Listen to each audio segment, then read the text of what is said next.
ሰላም ጤና ይስጥልኝ የኢትዮ ዘገባ ቤተሰቦች እንደምን ቆያችሁ? የሰዓቱን አዲስ መረጃ ይዘን ቀርበናል። እስከ ፍጻሜ አብራችሁ ቆዩ። የኤርትራው ፕሬዝዳንት ኢሳያስ አፈወርቂ በኢትዮጵያ ላይ ስለሚወስዱት እርምጃ ማብራሪያ ሰጥተዋል። እርምጃውን መቼ ይወስዳሉ፣ እንዴት ይወስዳሉ የሚለውን ጉዳይ በዝርዝር እናየዋለን። አቤት የዛኔው ደስታ! ኤርትራ ነጻ ወጣች ሲባል ያልዘለለ ኢሳያስ ጀግናችን ብሎ ያልፎከረ ማን ነበር? የትግሉ ፍሬ ታይቶ ህዝቡ እሰይ ብሎ ነበር። ህዝባው ግንባር ለዲሞክራሲና ፍትህ ህግደፍ የሚል ስያሜ ይዞ ፕሬዝዳንት ኢሳያስም በትረ ስልጣኑን ሲጨብጡ አሁንማ ሁሉም ነገር ማርና ወተት ይሆናል ብለው ብዙዎች ሲያስቡ ነበር። ያቺ የደመቀች ብዙ የተለፋባት ህገ መንግስት በ1997 ተረቀቀች ሲባል ዲሞክራሲ ሊያብብ ነው ብለን ነበር። ግን ምን ዋጋ አለው? በጣም ምርጥ ከመሆኗ የተነሳ ተግባር ላይ እንዳትውል ተደርጋ ምናልባትም በወርቅ ተለብጣ ለታሪክ ማስታወሻ በሚል መደርደሪያ ላይ የተቀመጠች ይመስላል። ህዝቡ እንዳይነካት ተብሎ ነው መሰለኝ ዲሞክራሲ ለኛ ገና ነው፣ መጀመሪያ ሀገርን ገንባ የሚል ዜማ እየተዜመ የሐሳብ ልዩነት እንደ ክደት መቆጠር የጀመረው ከዚሁ ጊዜ አንስቶ ነው። አንድ መሪ፣ አንድ ፓርቲ፣ አንድ ሐሳብ የሚለው መፈክር ሳይጻፍ መተግበር የጀመረው ያኔ ነው። ድንገት ከየት መጣ ሳይባል ከእናት ሀገር ኢትዮጵያ ጋር ጦርነት፣ ወይኔ ሀገሬ አለ ህዝቡ። ፕሬዝዳንት ኢሳያስ ግን ይሄን ጦርነት ተጠቅመው ስልጣናቸውን እንዴት እንዳጠናከሩበት ስታይ የፖለቲካ ጥበብ ትላለህ። ጠላት በደጃችን ነው፣ አሁን የዲሞክራሲና የመብት ጥያቄ ማንሳት ከጠላት ጋር እንደመወገን ይቆጠራል የሚል ማስፈራሪያ በየቦታው ተሰማ። የአልጀርሱ ስምምነት ተፈርሞ ጦርነት ቢያበቃም የድንበር ኮሚሽን ውሳኔ ሙሉ በሙሉ ተግባራዊ አልሆነም በሚል ሰበብ ሀገሪቱ በቋሚ የጦርነት ዝግጁነት እንድትቆይ ተደረገ። ይሄ ነው እንግዲህ የብሔራዊ አገልግሎት የተባለው የ1 ዓመት ከ6 ወር ቆይታው ተረስቶ የወጣቱን ህይወት የሚበላ ዘላለማዊ እስር ቤት የሆነው። ሀገር መከላከል የተቀደሰ ተግባር ነው ይላሉ። ግን እስከ መቼ? እስከ ህይወት ፍጻሜ ነው ወይስ መንግስት እስኪወድቅ? መልሱን ንፋስ ወስዶታል። ያኔማ ጨዋታው ተቀየረ። ያቺ የህግደፍ ውስጥ ለውጥ እንፈልጋለን፣ ህገ መንግስቱ ይተግበር ያሉ የጂ15 የሚባሉ ባለስልጣናት የት እንደደረሱ የጠየቀ የለም። ጠፍተዋል ተባለ።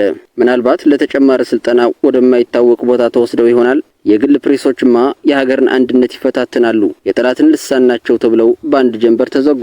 ጋዜጠኞችም ከጂ15 ጋር ተቀላቅለው ለተጨማሪ ስልጠና ሄዱ። ከዚያ በኋላ ኤርትራ ውስጥ ያለው ብቸኛ እውነት ከመንግስት ሚዲያ የሚወጣ ብቻ ሆነ። ህዝቡም ጆሮ ዳባ ልበስ ብሎ የውጭ ሬዲዮዎችን በድብቅ ማዳመጥ ተያያዘው። ሰብአዊ መብት የሚባለውን ነገር የማይታሰብ ሆነ። ያ ደግሞ ምን የሚሉት ነገር ነው? መብትህ መስራትና ሀገርን ማገልገል ነው የሚል ይመስላል የፕሬዝዳንት ኢሳያስ ፍልስፍና። የዘፈቀደ እስራት፣ ያለ ፍርድ ቤት ውሳኔ መታሰር፣ መሰወር፣ ስቃይ፣ እነዚህን ሁሉ የሀገርን ጸጥታ ለማስጠበቅ የሚወሰዱ አስፈላጊ እርምጃዎች ተደርገው ተቆጠሩ። ሃይማኖት እንኳን ቢሆን የተፈቀዱት ጥቂቶች ብቻ ናቸው። ሌሎቹ የውጭ ተላላኪ ተብለው ተከለከሉ። ወጣቱ ትውልድ ከዚህ ሁሉ መከራ ለማምለጥ በሺዎች እየተሰደደ በየበረሃውና በየባህሩ አለቀ። ግን መንግስት ምን ይላል? እነዚህን ከሃዲዎች የሀገርን ገጽታ የሚያበላሹ ናቸው እንጂ ለምን ይሰደዳሉ ብሎ የጠየቀ የለም። ዓለም አቀፍ ማህበረሰብ ጉድ ነው ብሎ ማዕቀብ ሲጥል በሉዓላዊነታችን ጣልቃ ገቡ፣ በቀኝ ግዛት ሊይዙን ነው ተባለ። ኢኮኖሚውማ በራሳችን እንቁም በሚል መርህ የተመራ ህዝቡ በኑሮ ውድነት ተቆራምዶ ገበያው በመንግስት ቁጥጥር ስር ሆኖ ነጋዴውም ወይ ስደት ወይ ዝምታ ብሎ ተቀመጠ። በድንገት በ2018 ከኢትዮጵያ ጋር ፍቅር በአየር ላይ ነው የሚባል አይነት ሰላም መጣ። ዶክተር አብይና ፕሬዝዳንት ኢሳያስ ሲተቃቀፉ ያየ ህዝብ አሁንስ መከራችን ሊያበቃ ነው ብሎ ተስፋ አደረገ። ድንበሮቹ ተከፈቱ፣ ህዝብ ተገናኘ። ግን ምን ዋጋ አለው? ያቺ የተከፈተችው በር ብዙም ሳትቆይ ተመልሳ ተዘጋች። በኤርትራ ውስጥ ምንም አይነት የፖለቲካ ለውጥ አልታየም። ያ ብሔራዊ አገልግሎት አልቀረም፣ የፖለቲካ እስረኞች አልተፈቱም። ያቺ ለታሪክ ማስታወሻ የተቀመጠችው ህገ መንግስትም አቧራዋን አራግፋ ተግባር ላይ አልዋለችም። ሰላሙ ለፕሬዝዳንት ኢሳያስ ሌላ የፖለቲካ ካርድ መጫወቻ እንጂ ለህዝቡ ፋንታ አልሆነም። ከዚያም በትግራይ ጦርነት ውስጥ የኤርትራ ሰራዊት በግብዣ ገብቶ ያደረሰውን ጀብድ ዓለም ሁሉ አይቶ ዝም አላለም። የሰብአዊ መብት ጥሰት፣ የጦር ወንጀል የሚሉ ክሶች እንደ ጎርፍ ወረዱ። ፕሬዝዳንት ኢሳያስ ግን ጆሮ አልባ ነኝ ብሎ የቆሙ ይመስላል። ዋናው ነገር የህወሓትን አከርካሪ መስበር ነበርና ለሌላው ነገር ብዙም ትኩረት አልሰጡም። አሁንም ሀገሪቱ በዛው በለመደችው መንገድ እየተጓዘች ነው። ህዝቡ በጭቆና፣ ወጣቱ በተስፋ መቁረጥ፣ ሀገሪቱ በዓለም አቀፍ መድረክ እንደ የአፍሪካ ሰሜን ኮሪያ እየታየች ነው። ፕሬዝዳንት ኢሳያስ አፈወርቂ ኤርትራን ከቅኝ ግዛት ነጻ በማውጣት ትልቅ ታሪካዊ አስተዋጽኦ አበርክተዋል የሚለውን መካድ አይቻልም። ነገር ግን ከዚያ በኋላስ? ነጻ አውጪው ራሳቸው የህዝቡን ነጻነት የሚቀሙ እስር ቤት ጠባቂ ሲሆኑ ማየት ያማል። ያ ሁሉ የትግል መስዋዕትነት ለዚህ ነበር ወይ ብሎ መጠየቅ ተገቢ ነው። ዲሞክራሲ፣ ፍትህ፣ የህግ የበላይነት፣ የሰብአዊ መብት መከበር፣ እነዚህ ሁሉ ለኤርትራ ህዝብ የቅንጦት ዕቃዎች ሳይሆኑ መሰረታዊ ፍላጎቶች ናቸው። ነገር ግን ህዝቡ እስከ መቼ እያለ በልቡ ያነባ ይመስላል። ፕሬዝዳንት ኢሳያስ አፈወርቂ ይህንን ንግግር ያደረጉት በኤርትራ 34ኛው የነጻነት በዓል ላይ ነው።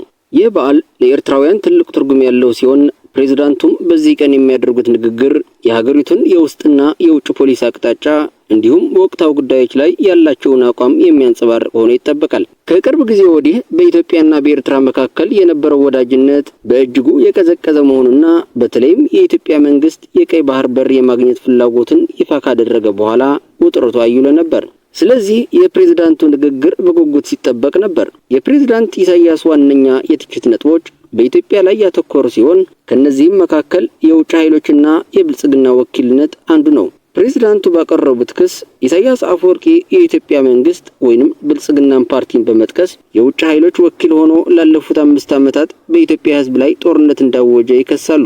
እነዚህ የውጭ ኃይሎች እነማን እንደሆኑ በስም ባይጠቅሱም ንግግራቸው በዋነኝነት የምዕራባውያን ሀገራትን በተለይም አሜሪካን ኢላማ ያደረገ እንደሚሆን መገመት ይቻላል። ይህ ክስ አዲስ ባይሆንም ፕሬዝዳንት ኢሳያስ ከዚህ ቀደምም የምዕራባውያን ጣልቃ ገብነትን ሲቃወሙ ቆይተዋል። ሆኖም ብልጽግናን በቀጥታ ወኪል ብሎ መፈረጁ ከዚህ ቀደም ከነበረው የጠበቀ ግንኙነት አንጻር ሲታይ ከፍተኛ የሆነ የአቋም ለውጥና በቀጥታ በጠቅላይ ሚኒስትር አብይ አህመድ አስተዳደር ላይ የተሰነዘረ ከባድ ትችት ነው። ላለፉት 5 ዓመታት ማለታቸውም የ2018ን ለውጥ መነሻ ያደረገ መሆኑን ያሳያል። ይህ የሚያሳየው የትግራይ ጦርነት ወቅት የነበረው የጋራ ጠላት ህወሓት ሲወገድ በሁለቱ መሪዎች መካከል የነበረው ስትራቴጂካዊ ትብብር መሸርሸሩንና መሰረታዊ የፍላጎት ልዩነቶች እንደነበሩ ነው። በተጨማሪም የውጭ ኃይሎች አጀንዳዎችና የኢትዮጵያ መንግስት እንቅስቃሴ በሚል ርዕስ ስር ፕሬዝዳንቱ በክሳቸው ኢሳያስ እነዚህ የውጭ ኃይሎች የሚጠቀምባቸውን የተለያዩ አጀንዳዎች ዘርዝረዋል። እነዚህም የውጭ ጉዳይ፣ አባይና ቀይ ባህር፣ የባህር በር ማግኘት፣ የኦሮሞ ህዝብን የማይወክል የኦሮሞ ማስተሳሰብ፣ የኩሽና የሴም ግጭት፣ የአፋር ህዝብና መሬትን ለሴራ መጠቀም እንዲሁም ጦርነትን በሰፊው መቀስቀስ ናቸው። እነዚህን አጀንዳዎች ለማስፈጸም የኢትዮጵያ መንግስት በውጭ ኃይሎች እገዛ የጦር መሳሪያ ግዥና ወታደራዊ ዝግጅት ላይ እንደሆነም ከሰዋል። ከዚህ አንጻር ፕሬዝዳንቱ የዘረዘሯቸው አጀንዳዎች በአብዛኛው በኢትዮጵያ የውስጥ ፖለቲካ ውስጥ የሚነሱና አከራካሪ የሆኑ ጉዳዮች ናቸው። የኦሮሞ ማስተሳሰብና የኩሽና የሴም ግጭት የሚሉት በተለይ የብሔር ፖለቲካንና የታሪክ ትርክትን የሚመለከቱ ሲሆን ኢሳያስ እነዚህን ጉዳዮች ማንሳታቸው የኢትዮጵያን የውስጥ ችግሮች በመጠቀም የራሳቸውን ስጋትና አቋም ለማንጸባረቅ የሞከሩ ይመስላል። የባህር በር ጉዳይ በቀጥታ ከኤርትራ ሉዓላዊነት ጋር የተያያዘ በመሆኑ ከፍተኛ ስጋት እንደፈጠረባቸው ግልጽ ነው። የኢትዮጵያ መንግስት የጦር መሳሪያ ግዥና ወታደራዊ ዝግጅት ማድረጉን መጥቀሳቸውም ይህንን እንደ ቀጥተኛ ዛቻ እየተመለከቱት መሆኑን ያሳያል። ስለ 2018 ለውጥና የኤርትራ ድጋፍ ሲናገሩ ፕሬዝዳንቱ በንግግራቸው የኤርትራ ህዝብና መንግስት በኢትዮጵያ ለታየው ለውጥ ድጋፍ በማድረጋቸው እንደማይቆጭ ገልጸዋል። ነገር ግን ይህ ተስፋ ሰጪ ህዝባዊ ምኞት የውጭ ኃይሎችን እንዳስደነገጠና እነሱም ይህንን እድል ለማክሸፍ ስራ እንዳልፈቱ ተናግረዋል። እዚህ ላይ ኢሳያስ የ2018ን ለውጥ እንደ ህዝባዊ እንቅስቃሴና መልካም አጋጣሚ በመሳል የኤርትራን ሚና አዎንታው ለማድረግ ይሞክራሉ። ችግሩ የተፈጠረው በውጭ ኃይሎችና አሁን ደግሞ በወኪላቸው በሆነው የኢትዮጵያ መንግስት ነው የሚል ትርክት ለመፍጠር ጥረዋል። ይህ አካሄድ ከለውጡ በኋላ ከጠቅላይ ሚኒስትር አብይ የነበራቸውን የጫጉላ ሽርሽር ዘመን በማስታወስ አሁን ላለው መሻከር ተጠያቂው የኢትዮጵያ ወገን መሆኑን ለማሳየት የታለመ ሊሆን ይችላል። የኢትዮጵያ ታሪካዊ ችግሮችና የብሔር ፖለቲካን በተመለከተ ፕሬዝዳንቱ በንግግራቸው ላለፉት 80 ዓመታት በኢትዮጵያ በተሳሳተ ፖሊሲዎችና በዋሽንግተን አጋፋሪዎች ምክንያት ችግሮች እንደነበሩና ከቀዝቃዛው ጦርነት በኋላ ኢትዮጵያ ወደ ብሔር ፖለቲካ ጽንፍ እንዳመራች ጠቅሰዋል። ይህ የኢሳያስ የረጅም ጊዜ ትንታኔ ነው። የኢትዮጵያን የብሔር ፌዴራሊዝም ስርዓት በተደጋጋሚ ሲተቹ ይሰማል። ይህንን በማንሳት አሁን ያለው የኢትዮጵያ መንግስትም ከዚህ የተሳሳተ የታሪክ አዙሪት አልወጣም ለማለት የፈለጉ ይመስላል። ዋሽንግተንን መጥቀሳቸውም ቀደም ሲል ለተነሳው የውጭ ኃይሎች ክስ ተጨማሪ ማጠናከሪያ ለመስጠት ነው። የቀይ ባህርና የባህር በር ጉዳይ ማዕከላዊነትም በጽሁፉ ትንታኔና በፕሬዝዳንቱ ስጋት በግልጽ ተቀምጠዋል። ጽሁፉ በግልጽ እንዳስቀመጠው የሁለቱ አገራት ግንኙነት እንደገና እንዲሻክር ዋነኛ ምክንያት የሆነው ጠቅላይ ሚኒስትር አብይ አህመድ ኢትዮጵያ የቀይ ባህር በር ሊኖራት እንደሚገባ መናገራቸው ነው። ፕሬዝዳንት ኢሳያስ ይህንን እንደ ቀጥተኛ የሉዓላዊነት ጥሰትና የህልውና አደጋ አድርገው እንደሚመለከቱት ከንግግራቸው መረዳት ይቻላል። በዚህም የባህር በር ጉዳይ ለኤርትራ ቀይ መስመር መሆኑን ያሳያል። ኢትዮጵያ ይህንን ፍላጎቷን በሰላማዊ መንገድና በድርድር ለማሳካት ብትሞክርም የኤርትራ መንግስት ይህንን እንደማይቀበለው ግልጽ ነው። የኢሳያስ ንግግር ይህንን ስጋትና ቁጣቸውን በግልጽ ያሳየ ሲሆን የኢትዮጵያ መንግስት በዚህ ጉዳይ ላይ በውጭ ኃይሎች እየተገፋ ነው የሚል እምነት እንዳላቸው ያሳያል። ፕሬዝዳንቱ ስለ ኢትዮጵያ ህዝብና የመቋቋም ዝግጅት ሲናገሩ የኢትዮጵያ ህዝቦች የራሳቸውን ምርጫ ወስደዋል፣ ተቃውሟቸውን ለማጠናከር እየተዘጋጁ ነው ብለዋል። ይህ በጣም አደገኛና ጣልቃ ገብነትን የሚያሳይ ንግግር ነው። የኢትዮጵያ ህዝብ በማን ላይና ለምን ተቃውሞ እንደሚያጠናክር ኢሳያስ ሲናገሩ በኢትዮጵያ የውስጥ ጉዳይ በቀጥታ እጃቸውን እያስገቡ መሆኑን ያሳያል። ይህ ምናልባት በኢትዮጵያ ውስጥ ያሉ የተለያዩ ተቃዋሚ ኃይሎችን ወይም በብልጽግና አስተዳደር ደስተኛ ያልሆኑ ክፍሎችን ለማበረታታት የታለመ ሊሆን ይችላል። በተጨማሪም ኤርትራ በኢትዮጵያ ውስጥ ያሉ ታጣቂ ቡድኖችን ትደግፋለች ለሚለው ክስ እንድምታ ሊኖረው ይችላል። የኤርትራ የውስጥ ጉዳይና የፕሬዝዳንቱ ትኩረትን በተመለከተ ፕሬዝዳንት ኢሳያስ ከሀገር ውስጥ ጉዳይ ይልቅ በሌሎች ሀገራት ጉዳዮች ላይ እንደሚያተኩርና በኤርትራ ስላለው የመብት ጥሰት፣ የዲሞክራሲ እጦት፣ ምርጫ አለመካሄዱ፣ ህገ መንግስትና ፓርላማ አለመኖሩ አንስተዋል። ይህ በጣም ወሳኝ ነጥብ ነው። ፕሬዝዳንት ኢሳያስ ለ34 ዓመታት በስልጣን ላይ የቆዩት ያለምንም ተጠያቂነትና የህዝብ ውክልና ነው። የሀገራቸውን የውስጥ ችግሮች ከመፍታት ይልቅ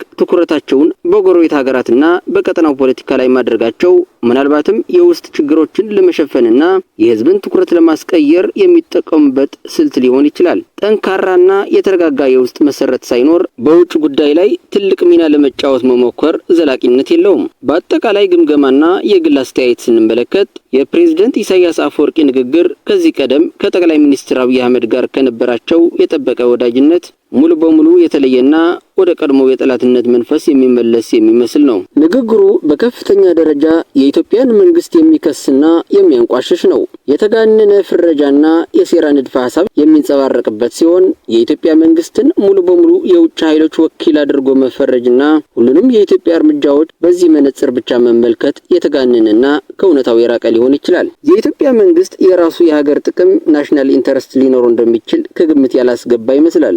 የኢሳያስ ዋነኛ ስጋት የኢትዮጵያ የቀይ ባህር ጥያቄ እንደሆነ ግልጽ ነው። ይህንን ስጋታቸውን በጠንካራ ቃላት መግለጻቸው የጉዳይን አሳሳቢነት ያሳያል። ሆኖም ይህንን ስጋት ለመፍታት ከወቀሳና ከዛቻ ይልቅ የዲፕሎማሲና የውይይት በሮችን ክፍት ማድረግ የተሻለ አማራጭ ይሆን ነበር። የቀጠናው አለመረጋጋት ስጋትም ከግምት መግባት አለበት። እንዲህ ያለው የቃላት ጦርነትና የጠላትነት ስሜት በቀጠናው ላይ ተጨማሪ አለመረጋጋትን ሊፈጥር ይችላል። ሁለቱም ሀገራት ከባድ የውስጥ ችግሮች ያሉባቸው ሲሆን ተጨማሪ የውጭ ግጭት ውስጥ መግባታቸው ለህዝቦቻቸው ተጨማሪ መከራን ከማምጣት ውጪ ፋይዳ የለውም። የተወደዳችሁ የኢትዮ ዘገባ ቤተሰቦች ለዛሬ ያሰባሰብናቸው መረጃዎች እነዚህን ይመስሉ ነበር።